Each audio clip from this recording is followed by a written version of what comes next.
그 여자는 그냥 간병인일 뿐이야. 녹음기에서 흘러나온 남편의 목소리를 들은 순간 한 여자의 25년이 산산조각 났습니다. 새벽 5시 반부터 밤늦게까지 가족을 위해 헌신했던 시간들. 시어머니를 정성껏 간병하며 보낸 나날들이 단 한마디로 무너져 내렸죠. 간병인, 정말 그게 다였을까요? 하지만 여기서 끝이 아닙니다. 오히려 진짜 이야기는 지금부터 시작됩니다. 그동안 침묵했던 한 여자가 마침내 자신의 목소리를 찾기 시작했거든요. 이제 제가 말하겠습니다. 25년간 누군가의 그림자로 살아온 여자가 드디어 자신의 이름으로 세상에 맞서기로 결심했을 때 과연 어떤 놀라운 일들이 벌어질까요? 예상하지 못했던 반전과 통쾌한 결말이 기다리고 있는 이 이야기 끝까지 놓치지 마세요. 오늘은 한 여자의 가장 용기 있는 선택에 대해 들려드리겠습니다. 1초밖에 걸리지 않는 구독과 좋아요 눌러주시면 이야기가 더 재미있으실 거예요. 그럼 지금부터 시작합니다. 새벽 5시 반, 알람이 울리기도 전에 눈이 떠집니다. 이제는 몸이 알아서 깨어나죠. 25년 동안 같은 시간, 같은 루틴을 반복하다 보니 생체 시계가 완전히 고정된 것 같습니다. 이동찬은 여전히 깊은 잠에 빠져 있습니다. 코를 살짝 골면서 편안해 보이네요. 나는 조심스럽게 이불을 걷어내고 일어났습니다. 발소리라도 낼까봐 양말을 신고 거실로 나왔죠. 주방에서 물을 끓이며 오늘 해야 할 일들을 머릿속으로 정리합니다. 시어머니 박순자 씨 아침 약 챙기기, 죽 끓여서 병원에 가져다 드리기, 이동찬 출근 준비, 빨래, 청소 끝이 없네요. 이런 생활이 언제부터였을까 생각해보니 결혼 첫날부터였던 것 같습니다. 며느리는 시어머니를 친어머니처럼 모셔야 한다는 이동찬의 말이 아직도 귓가에 맴돕니다. 그때는 당연한 말이라고 생각했어요. 사랑하는 사람의 어머니니까 내가 잘해드려야지 했죠. 하지만 지금 생각해보면 참 어리석었습니다. 시어머니가 뇌경색으로 쓰러진 건 석 달 전이었습니다.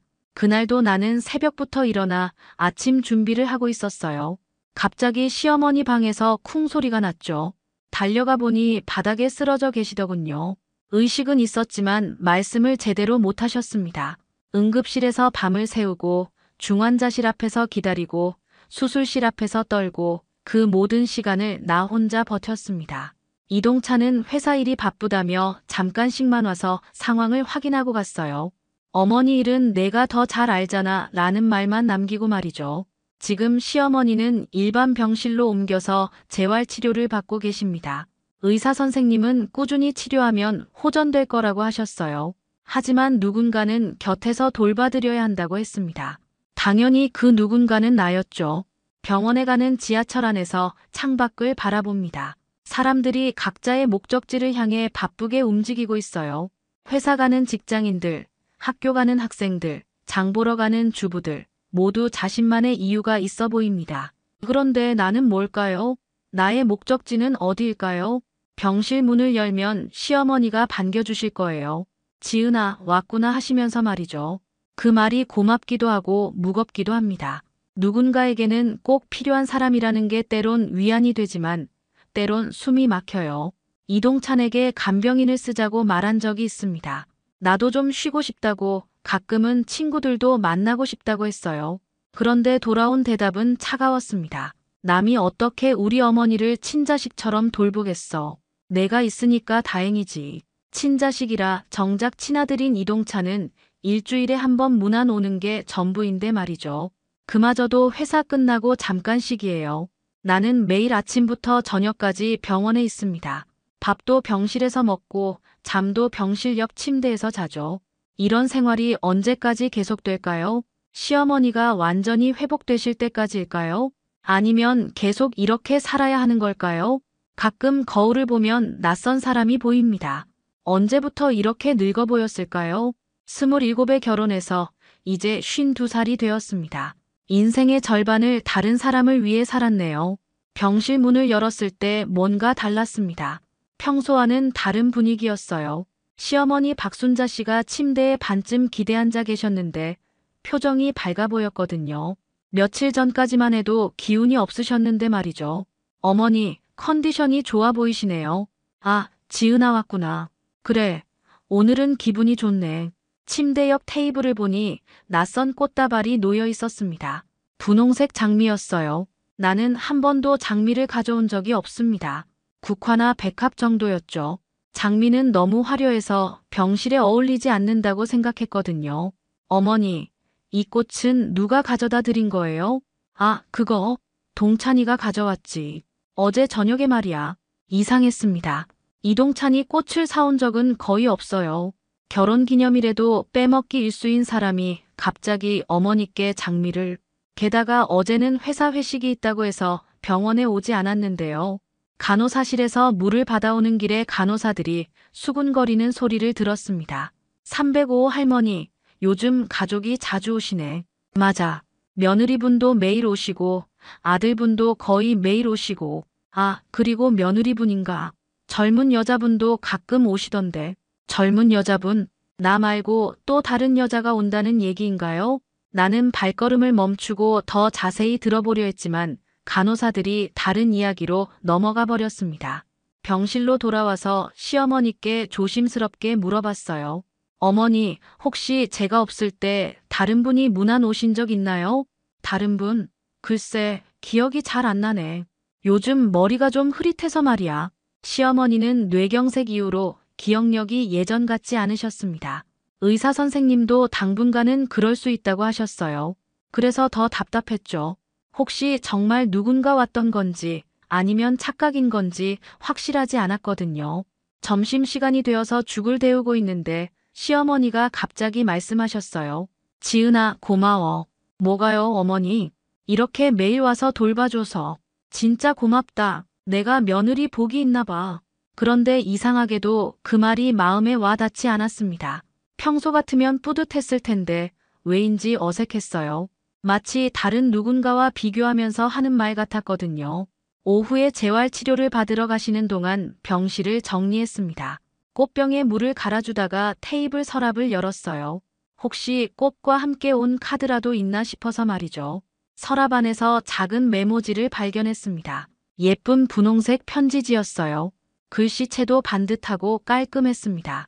어머님, 빨리 건강해지세요. 내일도 예쁜 꽃 가져올게요. 지연 올림. 지연? 이 이름을 들어본 적이 없어요. 시어머니의 친구분들 중에도 지연이라는 분은 없었습니다. 그럼 누구일까요? 왜 시어머니를 어머님이라고 부르는 걸까요? 손이 떨렸습니다. 뭔가 잘못됐다는 직감이 들었어요. 하지만 확실한 건 아무것도 없었죠. 단순히 이동찬의 지인이거나 회사 동료일 수도 있잖아요. 나는 메모지를 다시 서랍에 넣고 아무렇지 않은 척했습니다. 저녁 무렵 이동찬이 왔습니다. 평소보다 일찍 온 것 같았어요. 어머니 상태는 어때? 많이 좋아지셨어요. 오늘은 기분도 좋아 보이시고. 그래, 다행이네. 이동찬은 시어머니와 잠깐 이야기를 나눈 후 복도로 나왔습니다. 나도 따라 나갔어요. 여보, 혹시 지연이라는 분 알아? 지연? 왜? 아니, 어머니께서 그런 분이 꽃을 가져다 주셨다고 해서. 아, 그냥 회사 후배야. 어머니 문안 한 번 드린다고 해서 그러라고 했지. 이동찬의 대답은 너무 자연스러웠습니다. 딱히 수상한 점은 없어 보였어요. 하지만 왜인지 마음이 편하지 않았습니다. 뭔가 빠뜨린 퍼즐 조각이 있는 것 같은 기분이었죠. 집에 돌아와서도 그 메모지 생각이 계속 났습니다. 지연이라는 사람이 누구인지, 왜 시어머니를 어머님이라고 부르는지, 왜 꽃을 가져다 드리는지 의문이 꼬리에 꼬리를 물었어요. 며칠 동안 그 메모지 생각에 잠을 이루지 못했습니다. 지연이라는 이름이 머릿속에서 떠나지 않았어요. 이동찬에게 다시 물어볼까 하다가도 괜한 의심일 수도 있다는 생각에 입을 다물었죠. 그런데 이상한 일들이 계속 생겼습니다. 병실에 갈 때마다 새로운 것들이 눈에 띄었거든요.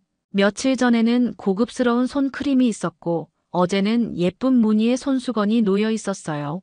시어머니께 물어봐도 누가 줬는지 기억이 안 난다는 말씀만 하셨습니다. 간호사들의 이야기도 자주 들리기 시작했어요. 복도에서, 간호사실에서, 엘리베이터에서. 305 할머니 정말 인기가 많으시네요. 가족분들이 번갈아 오시니까. 그러게요. 며느리분은 매일 오시고 딸분도 자주 오시고. 딸분? 시어머니에게는 딸이 없습니다. 아들인 이동찬 하나뿐이에요. 그럼 간호사들이 말하는 딸분은 누구일까요? 지연이라는 그 사람인가요? 참다 못해 간호사에게 직접 물어봤습니다. 실례지만 305호실에 오시는 젊은 여자분 말씀이신가요? 아, 네. 환자분 딸 되시는 분이요. 정말 효성스럽더라고요. 죄송한데 그분이 언제쯤 오시는지 알 수 있을까요? 보통 오후 5시쯤 오셔서 1시간 정도 계시던데요. 나는 항상 오전에 와서 오후 4시쯤 집에 갔습니다. 딱 안 만나는 시간대네요. 우연일까요? 아니면 의도적인 걸까요? 그날 오후 나는 집에 가는 척하고 병원 로비에서 기다렸습니다. 5시가 조금 넘었을 때 엘리베이터에서 내리는 여자를 봤어요. 30대 후반 정도로 보이는 깔끔한 여성이었습니다. 키도 크고 옷차림도 세련됐죠. 그 여자가 305호실로 향하는 걸 보고 확신했습니다. 지연이 바로 저 사람이구나. 나는 몰래 따라가서 병실 문 옆에 숨어 있었어요. 안에서 들리는 대화를 들으려고 했죠. 어머님, 안녕하세요. 오늘은 어떠세요? 아, 지연이구나. 와줘서 고마워. 당연한 일이에요. 제가 어머님을 안 돌봐드리면 누가 돌봐드리겠어요. 가슴이 철렁 내려앉았습니다. 그 말투, 그 친밀감, 마치 진짜 딸 같았어요. 아니, 어쩌면 나보다도 더 가까워 보였습니다. 동찬 씨는 요즘 어떠세요? 바쁜 것 같더라. 회사 일이 많다고 하고. 그래도 어머님한테는 자주 와야죠. 가족이 최우선인데. 가족이라고. 지연이 무슨 자격으로 그런 말을 하는 거죠? 그리고 이동찬을 왜 동찬 씨라고 부르는 건가요? 회사 후배라면 부장님이라고 불러야 하는 거 아닌가요? 나는 더 이상 참을 수 없어서 집으로 돌아왔습니다. 머리가 복잡했어요. 확실한 증거는 없지만 뭔가 잘못되고 있다는 느낌이 강했습니다. 그날 밤 이동찬에게 말했어요. 여보, 솔직히 말해줘. 지연이라는 사람이 정확히 누구야? 왜 자꾸 그래? 그냥 회사 후배라고 했잖아.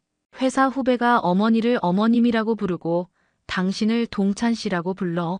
이동찬의 표정이 순간 굳었습니다. 뭔가 들킨 사람의 표정이었어요. 누가 그런 말을 했어? 내가 직접 들었어.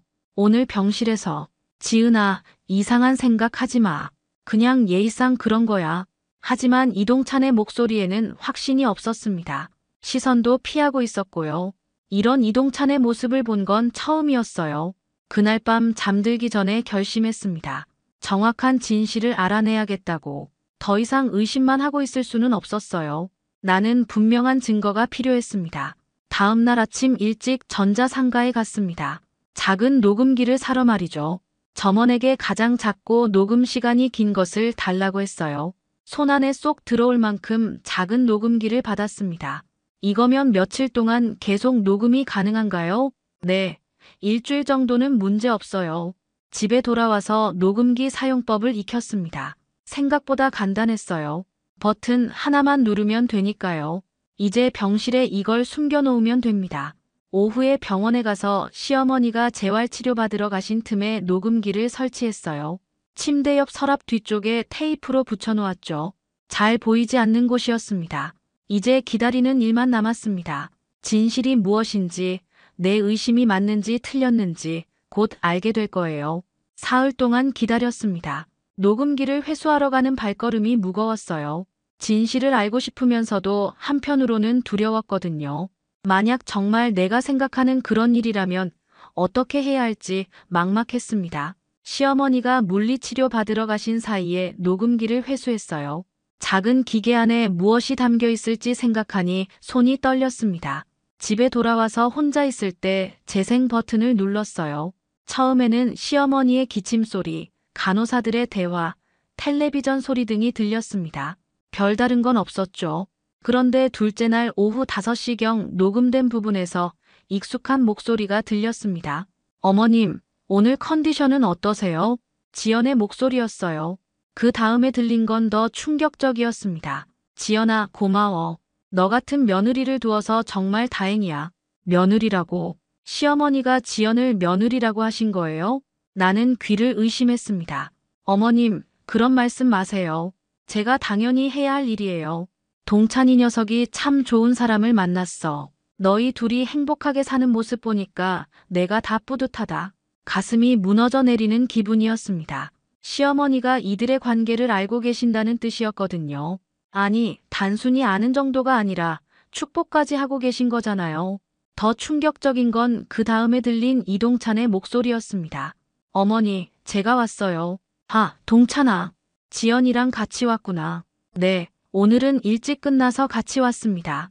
참 좋다. 너희 둘이 함께 있는 모습 보니까 마음이 놓여. 나는 녹음기를 멈추고 화장실로 달려갔습니다. 속이 뒤틀리는 것 같았어요. 토할 것 같았죠. 거울에 비친 내 모습은 말이 아니었습니다. 창백하고 초췌했어요. 다시 녹음을 들어봤습니다. 더 견디기 힘든 내용들이 이어졌어요. 지연아, 동찬이 잘 챙겨줘. 회사 일이 힘들어도 너 때문에 힘이 날 거야. 그런데 어머님, 그 여자는 언제까지 여기 오는 거예요? 그 여자라니, 나를 그렇게 부르는 거였어요. 글쎄, 나도 좀 부담스럽긴 해. 맨날 와서 이것저것 간섭하고, 동찬 씨가 정리를 해야죠. 그 여자는 그냥 간병인일 뿐이잖아요. 간병인이라고. 25년 동안 며느리로 살아온 내가 간병인이라는 거예요? 이동찬의 대답이 더 가슴을 찔렀습니다. 알아. 조만간 정리할게. 어머니 상태가 좀 더 좋아지면 말할 생각이야. 빨리 하세요. 우리가 당당하게 살아야죠. 그들은 내가 없는 곳에서 내 인생을 정리한다고 말하고 있었습니다. 마치 버릴 물건 취급하듯이 말이에요. 나는 녹음기를 끄고 멍하니 앉아 있었어요. 모든 게 무너져 내리는 기분이었습니다. 25년 동안 내가 뭘 한 걸까요? 정성껏 돌본 시어머니는 다른 여자를 며느리라고 부르고 사랑한다고 생각했던 남편은 나를 간병인이라고 하고 그날 밤 이동찬이 집에 왔을 때 아무렇지 않은 척했습니다. 평소처럼 저녁을 차려주고 평소처럼 대화했어요. 하지만 마음속은 지옥이었습니다. 다음 날 아침 이동찬이 출근한 후 바로 컴퓨터를 켰습니다. 이혼 변호사를 검색해봤어요. 생각보다 많은 법무법인들이 나왔습니다. 첫 번째로 전화를 건 곳에서 상담 예약을 잡았어요. 네, 내일 오후 2시에 오시면 됩니다. 혹시 어떤 문제인지 간단히 말씀해 주시겠어요? 불륜입니다. 남편이 바람을 피우고 있어요. 그 말을 하는 순간 눈물이 났습니다. 하지만 동시에 뭔가 후련한 기분도 들었어요. 드디어 시작하는 거구나. 상담을 받으러 가기 전에 증거를 정리했습니다. 녹음 파일을 따로 저장하고 병원 방문 기록을 조사했어요. 이동찬의 카드 사용 내역도 확인해봤죠. 꽃집, 선물가게, 식당, 내가 모르는 곳들이 많았습니다. 변호사 사무실에서 녹음 파일을 들려주니 변호사가 고개를 끄덕였어요. 충분한 증거네요. 위자료는 물론이고 재산 분할도 유리하게 진행될 것 같습니다. 얼마나 받을 수 있을까요? 현재 재산 상황과 결혼 기간을 고려하면 상당한 금액이 될 겁니다. 집에 돌아와서 서류를 정리하며 생각했어요. 이제 더 이상 참지 않겠다고. 25년 동안 묵묵히 희생했지만 이제는 내 인생을 위해 싸우겠다고. 한지은이라는 이름으로 당당하게 살아가겠다고 다짐했습니다. 변호사 사무실에서 받은 서류 뭉치를 집에서 다시 한번 꼼꼼히 살펴봤습니다. 위자료 청구서, 재산분할 신청서, 이혼 조정 신청서, 이 종이 몇 장이 내 인생을 바꿀 거라고 생각하니 신기했어요. 변호사가 알려준 대로 지연의 직장 주소를 확인했습니다. 이동찬의 회사와 같은 건물이더군요. 정말 회사 후배가 맞긴 하네요. 하지만 그게 중요한 게 아니죠. 내용 증명 우편을 발송하기 전에 마지막으로 한 번 더 생각해 봤습니다. 정말 이렇게 하는 게 맞을까? 돌이킬 수 없는 강을 건너는 거잖아요. 하지만 이미 마음은 정해져 있었습니다. 더 이상 당하고만 살 수는 없어요. 우체국에서 내용 증명 우편을 발송했습니다. 위자료 청구서와 함께 녹음 파일의 일부 내용도 동봉했어요. 증거가 있다는 걸 분명히 알려주고 싶었거든요. 위자료 3천만 원을 일주일 내에 지급하라. 그 문구를 쓸 때 손이 떨렸습니다. 하지만 동시에 속이 시원했어요. 드디어 내 목소리를 낸 거니까요. 이동찬에게는 아직 말하지 않았습니다. 지연이 먼저 받아보고 어떤 반응을 보일지 궁금했어요. 아마 바로 이동찬에게 전화할 테니까 곧 알게 되겠죠. 사흘 후 예상대로 이동찬에게서 전화가 왔습니다. 목소리부터 달랐어요. 지은아, 지금 어디야? 병원이요. 왜요? 당장 집으로 와. 이야기할 게 있어. 평소의 무심한 톤과는 완전히 달랐습니다. 당황하고 있다는 게 목소리로도 느껴졌어요. 나는 천천히 대답했습니다. 어머니 간병하고 있는데요. 급한 일이에요. 급하다고. 당장 와. 전화를 끊고 나서 씁쓸한 미소가 나왔어요. 이제야 내 존재를 확인하는 거네요. 지금까지는 있는지 없는지도 모르고 살았으면서 말이에요. 집에 도착했을 때 이동찬은 거실에서 서성이고 있었습니다. 평소와 달리 넥타이도 흐트러져 있고 머리도 헝클어져 있었어요. 지은아, 이게 뭐야? 손에 든 건 내가 보낸 위자료 청구서였습니다. 보시면 알겠지만 위자료 청구서예요. 위자료 청구서를 왜 보내? 불륜에 대한 정당한 대가를 요구하는 거죠.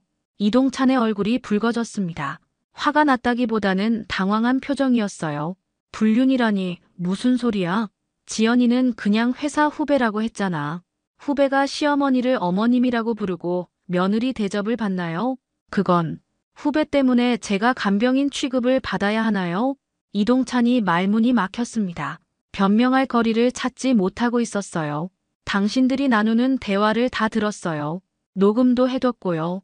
녹음을 했다고. 네, 증거로 변호사에게도 제출했습니다. 이동찬이 소파에 주저앉았어요.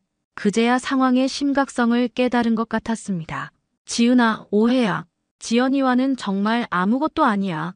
아무것도 아닌 사이가 함께 시어머니 문안을 가고 며느리라는 소리를 듣나요? 어머니가 치매 기운이 있으셔서 헷갈리신 거야. 치매라고 해서 사람을 못 알아보는 건 아니에요. 어머니는 지연을 며느리라고 부르면서 저는 간병인이라고 하셨거든요. 이동찬의 변명이 계속 이어졌지만 더 이상 들려주지 않았습니다. 여보, 이제 그만해요. 25년 동안 충분히 참았어요. 지은아, 제발. 위자료 말고도 재산 분할도 신청할 예정이에요. 이 집도 반은 제 거니까요. 미쳤어? 갑자기 왜 이래? 갑자기라고요? 당신이 바람 피우고 있는데 제가 가만히 있어야 하나요? 이동찬이 소리를 질렀어요. 지연이와는 정말 아무 사이도 아니라고. 그럼 당장 연락을 끊으세요. 다시는 만나지도 말고 어머니 문안도 가지 말라고 하세요. 그건 못하겠다는 거죠? 그럼 확실한 거네요. 나는 침실로 들어가서 짐을 쌌습니다. 당분간 친정에서 지낼 생각이었어요. 더 이상 이 집에서 같이 살 수는 없었거든요. 지은아, 어디가? 법원에서 봅시다. 조정길 통지서 받으시면 꼭 나오세요. 짐을 들고 현관문을 나서는 순간 이상하게 후련했습니다. 25년 만에 처음으로 내 의지로 무언가를 결정한 거였어요. 더 이상 누군가의 그림자가 아니라 한지은이라는 이름으로 살아가는 첫걸음이었습니다. 법원 조정실에 앉아 있는데 가슴이 두근거렸습니다. 한 달 전만 해도 상상도 못했던 일이었어요. 내가 법원에 앉아서 이혼 조정을 받게 될 줄이야. 변호사가 준비해온 서류가 두툼했습니다. 녹음 파일, 통화 기록, 카드 사용 내역, 병원 출입 기록. 한 달 동안 정말 열심히 모았거든요. 곧 상대방이 오실 겁니다. 긴장하지 마세요. 변호사의 말에 고개를 끄덕였지만 손에 땀이 났어요. 이동찬과 지연을 마주보는 게 쉬운 일은 아니었거든요. 문이 열리면서 이동찬이 들어왔습니다. 한 달 만에 보는 남편의 모습은 많이 초췌해져 있었어요. 수염도 제대로 깎지 않았고 옷차림도 평소와 달리 어수선했습니다. 뒤따라 들어온 지연을 보고 가슴이 뜨끔했어요. 여전히 깔끔하고 세련된 모습이었거든요. 조정위원이 자리에 앉으면서 절차가 시작됐습니다. 혼인관계 회복이 어려운 상황인지부터 확인해 보겠습니다. 신청인 측에서 말씀해 주시죠. 변호사가 준비한 자료를 차례로 제출했어요. 먼저 녹음 파일을 들려줬습니다. 조정실에 이동찬과 지연의 목소리가 울려 퍼졌죠. 그 여자는 그냥 간병인일 뿐이야. 동찬 씨가 정리를 해야죠. 조만간 정리할게. 어머니 상태가 좀 더 좋아지면 말할 생각이야. 조정위원의 표정이 굳어졌습니다. 이동찬은 고개를 숙이고 있었고 지연은 얼굴이 새하얘져 있었어요. 병원 출입 기록도 있습니다. 피신청인과 상간녀가 동반 방문한 기록이 10여 차례 확인됩니다. 변호사가 서류를 제출하자 조정위원이 꼼꼼히 살펴봤어요. 증거는 명확했습니다. 부정할 수 없을 만큼 확실했죠. 신청인께서는 25년간 전업주부로 가정을 돌보셨고 시어머니 간병까지 도맡아 하셨다고 되어 있네요. 네, 맞습니다. 재산 형성에 기여한 부분도 상당하다고 봅니다. 가사 노동의 가치를 인정해야겠습니다. 이동찬 측 변호사가 반박을 시도했지만 별다른 효과는 없었어요. 증거가 너무 명확했거든요. 위자료는 어느 정도를 생각하고 계십니까? 정신적 피해와 향후 생활 안정을 고려해서 5천만 원을 요구합니다. 조정위원이 이동찬 쪽을 봤어요. 이에 대해 어떻게 생각하십니까? 이동찬이 입을 열었습니다. 너무 과도한 요구 같습니다. 제가 벌어온 돈인데 가정을 꾸려오는 동안 신청인의 기여도는 어떻게 평가하시겠습니까? 그건 당연한 일이라고 생각했습니다. 조정위원의 표정이 더욱 굳어졌어요. 당연한 일이라고요? 25년간의 헌신을 당연하다고 보시는 건가요? 재산분할 논의로 넘어갔습니다. 집, 예금, 주식, 퇴직금, 생각보다 많은 재산이 있었어요. 이동찬이 숨겨둔 것들도 조사 과정에서 밝혀졌죠. 현재 총 재산이 3억 원 정도 됩니다. 신청인의 기여도와 상대방의 유책 사유를 고려할 때 7대 3 정도가 적정해 보입니다. 7대 3이라는 건 내가 70%를 가져간다는 의미였어요. 생각보다 많았습니다. 그리고 위자료는 3천만 원이 적정하다고 판단됩니다. 지연이 갑자기 소리를 냈어요. 저희가 사랑해서 만난 건데 왜 이렇게 큰 돈을 줘야 하나요? 조정위원이 차가운 시선으로 지연을 봤습니다. 사랑한다고 해서 법적 책임이 없어지는 건 아닙니다. 혼인 중인 사람과 부정행위를 한 것에 대한 책임을 져야죠. 하지만 더 이상 변명은 필요 없을 것 같습니다. 조정이 끝나고 복도로 나왔을 때 이동찬이 다가왔어요. 지은아, 이렇게 하지 말자. 다시 시작할 수 있어. 25년 동안 기회는 충분했어요. 지연이와는 끝낼게. 정말로. 이미 늦었어요. 저를 간병인이라고 했잖아요. 이동찬의 어깨가 떨어졌습니다. 모든 걸 체념한 표정이었어요. 밖으로 나와서 변호사와 간단한 정리를 했습니다. 한 달 후에 최종 판결이 날 예정이었어요. 거의 확정된 거나 마찬가지였죠. 집으로 돌아가는 길에 마음이 복잡했습니다. 이겼다고 해야 할까요? 아니면 모든 걸 잃었다고 해야 할까요? 25년의 결혼 생활이 법원 서류 몇 장으로 정리되는 게 씁쓸했어요. 하지만 동시에 후련함도 있었습니다. 더 이상 참지 않아도 된다는 안도감이요. 이제 정말로 내 인생을 시작할 수 있을 것 같았어요. 한지은이라는 이름으로 말이죠. 판결문을 받아든 순간 모든 게 끝났다는 걸 실감했습니다. 이혼을 허가한다는 문구를 여러 번 읽어봤어요. 25년의 결혼 생활이 이 한 줄로 마무리되는 거네요. 재산 분할도 예상대로 나왔습니다. 2억 1천만 원과 위자료 3천만 원, 합계 2억 4천만 원을 받게 됐어요. 변호사 사무실을 나오면서 신기한 기분이 들었습니다. 이제 진짜 자유로워진 거잖아요. 더 이상 누군가의 아내도 아니고 누군가의 며느리도 아닙니다. 그냥 한지은일 뿐이죠. 부동산 중개사무소를 여러 곳 다녀봤어요. 시내 중심가는 너무 비쌌고 너무 외진 곳은 불편할 것 같았습니다. 며칠을 돌아다닌 끝에 도심에서 조금 떨어진 단층 주택을 발견했어요. 작은 마당이 있고 채광도 좋았죠. 무엇보다 2층에 작은 다락방이 있는 게 마음에 들었습니다. 이 다락방은 뭐에 쓰면 좋을까요? 작업실로 쓰시는 분들이 많아요. 화가분들이 특히 좋아하시더라고요. 화가라는 말에 가슴이 뛰었어요. 결혼 전에 잠깐 그림을 그렸던 기억이 났거든요. 미술대학에 진학하고 싶었지만 집안 형편 때문에 포기했었죠. 결혼하면서는 아예 붓을 놓았고요. 계약을 하고 열쇠를 받았을 때 정말 내 집이라는 게 실감나지 않았어요. 25년 만에 처음으로 온전히 내 이름으로 된 공간이었거든요. 현관문에 붙은 한지은이라는 명패를 보니 눈물이 날 것 같았습니다. 이사짐은 많지 않았어요. 옷가지와 책, 그리고 몇 가지 소지품들 뿐이었죠. 이동찬과 살던 집의 모든 가구들은 추억이 서려 있어서 가져오고 싶지 않았어요. 새로 시작하는 거니까 새로운 것들로 채우고 싶었습니다. 가구점에서 작은 소파와 식탁, 침대를 샀어요. 크지 않지만 깔끔하고 예쁜 것들로 골랐죠. 혼자 살기에는 충분했습니다. 오히려 넓게 느껴질 정도였어요. 다락방을 작업실로 꾸미기 위해 미술용품점에 갔습니다.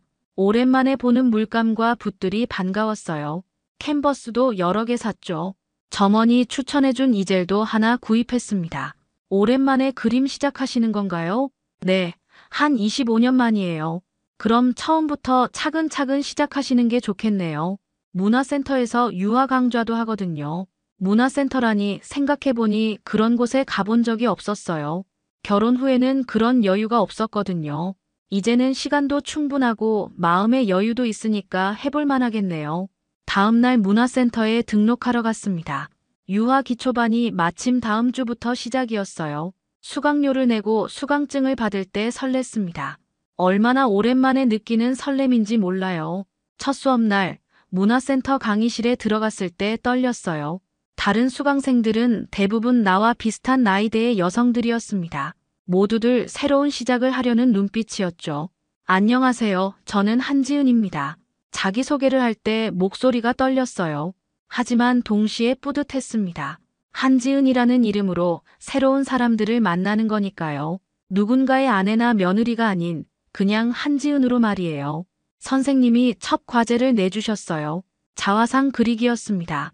거울을 보며 내 얼굴을 그려보라고 하시더군요. 처음에는 어색했어요. 언제부터 내 얼굴을 제대로 봤었나 싶었거든요. 거울 속의 내 모습은 생각보다 괜찮아 보였습니다. 물론 주름도 있고 피곤해 보이기도 했지만 눈빛만큼은 살아있었어요. 오랫동안 잃어버렸던 생기가 돌아온 것 같았습니다. 붓을 들고 캔버스에 첫 선을 그었을 때 이상한 기분이 들었어요. 마치 잠들어 있던 무언가가 깨어나는 것 같았습니다. 손가락 끝에서 느껴지는 붓의 감촉, 물감이 캔버스에 스며드는 모습, 모든 게 신선했어요. 그림 실력이 좋으시네요. 예전에도 그려보셨나 봐요. 선생님의 칭찬에 얼굴이 빨개졌습니다. 25년 만에 듣는 칭찬이었거든요. 이동찬에게서는 한 번도 들어본 적이 없는 말이었어요. 수업이 끝나고 집에 돌아와서 다락방에 앉아 있었어요. 창문으로 들어오는 저녁 노을이 아름다웠습니다. 이런 풍경을 언제부터 놓치고 살았을까요? 이제는 시간을 내서 천천히 감상할 수 있어요. 그날 밤 일기를 써봤습니다. 오랜만에 쓰는 일기였어요. 오늘부터 진짜 내 인생이 시작됐다. 한지은으로서의 인생이. 문화센터에서 그림을 배운 지 석 달이 지났습니다. 처음엔 서툴렀던 손놀림이 이제는 제법 능숙해졌어요. 선생님도 놀랄 정도로 빨리 늘었다고 하시더군요. 아마도 그동안 억눌려 있던 창작 욕구가 한꺼번에 터져 나온 게 아닐까 싶습니다. 오늘은 특별한 날이에요. 처음으로 완성한 작품을 가지고 근처 카페에 갔거든요. 사장님이 그림을 좀 걸어달라고 부탁하셨던 곳이었죠. 문화센터 선생님이 소개해 주신 카페였습니다. 정말 아름다운 그림이네요. 이거 직접 그리신 거예요? 카페 사장님이 내 그림을 보며 감탄했어요. 다락방에서 내려다본 마당 풍경을 그린 작품이었습니다. 작은 마당에 피어난 꽃들과 그 위로 쏟아지는 햇살을 담았죠. 평범한 일상이지만 제게는 특별한 의미가 있는 풍경이었어요. 네, 요즘 취미로 그림을 그리고 있어요. 취미치고는 정말 수준이 높으시네요. 여기 벽에 걸어도 될까요? 내 그림이 카페 벽에 걸리는 모습을 보니까 신기했어요.